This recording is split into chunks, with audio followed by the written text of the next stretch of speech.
तोता हरे रंग का, फूलों जैसा प्यारा दिल उसका।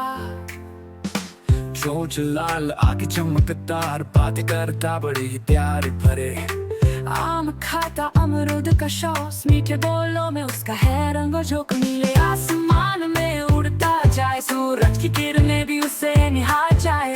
सभी बच्चे उसे देख कर खुश हो, तोता बोले पढ़ाई में मुझे मत छूना, तो छूना,